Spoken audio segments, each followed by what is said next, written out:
Your present and future health is determined by three factors. Number one, your genes. Not much you can do about that except pick good parents. Number two, taking proper care of your body. A lot you can do there, but traditional doctors and alternative people like myself have a different approach. The traditional people emphasize weight loss, lots of exercise, and of course, if you do get sick, they have lots and lots of pills to take care of the symptoms. They also have pills to take care of the side effects of the first set of pills.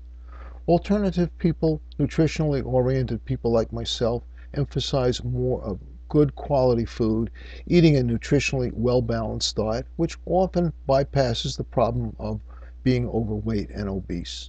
Exercise, of course, is important, but so is an active, healthy lifestyle. Regarding illness, if your body does malfunction, our approach is to let's try to fix, restore the balance, and healing using the remedies that nature provides us in our everyday lives for healing and repair. Drugs are good, but not necessarily the first choice. That represents some area of difference between traditional and alternative medicine. But now we come to the third factor, and maybe the most important, the environment. Traditional medicine pays almost no attention to this area at all. They almost totally ignore what all state and federal health departments say, that every year we are exposed to more chemicals, pesticides, hidden hormones, heavy metals like lead and mercury than ever before. And these are all toxic.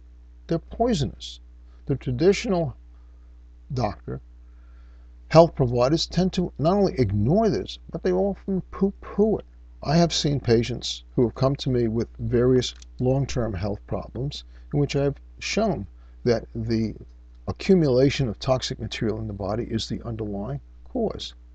And yet, what do their own doctors have to say?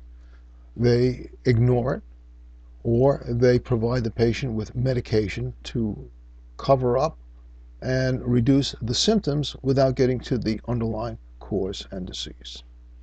Many physicians like myself in the same area say that it is the rise of all of these contaminants, pollutants, that have resulted in the increased incidence of autoimmune disease, colitis, conditions like chronic fatigue, fibromyalgia, and inflammatory conditions of muscles and joints. So what's the controversy here? The real controversy is in the dosage. Insurance companies only recognize very, very high levels of toxins in testing where the patient is obviously sick. Lower levels are often considered acceptable or even normal. Therefore, insurance companies do not pay for illnesses that they decide do not exist. I disagree.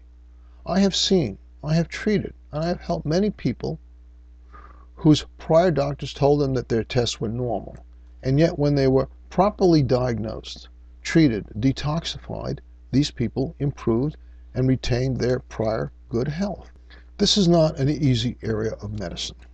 Government does not want to recognize it. Insurance carriers do not want to pay for it.